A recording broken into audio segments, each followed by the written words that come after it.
দেখতে হেভি কিন্তু রোগা। হ্যাঁ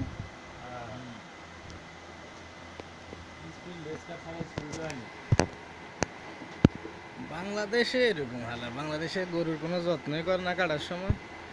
কি এই রিক্সাওয়ালা করে দেয় গরু কোরবানি দিতে, কষাই হয়ে যেত।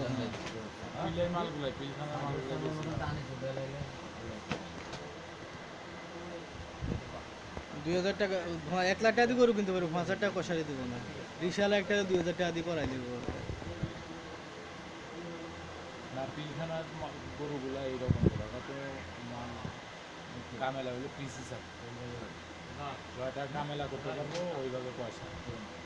তো ওরা কী করে ওই চামড়াটা যখন গাছ থেকে ছুটায় 15 মিনিটে একটা গরু গাছ থেকে চামড়া ছুটে যাবে, 15 মিনিটে ছুটে যাবে। আপনার আমি পারুন 15 মিনিটে ছুটাইতে, ওইটাই বেলা পাবেন তখনই মনে করেন ক্যাপচার গুলো তাড়াহুড়া করে ঠিকা। আর বাহিরে তো মেশিনে করি হেলায়।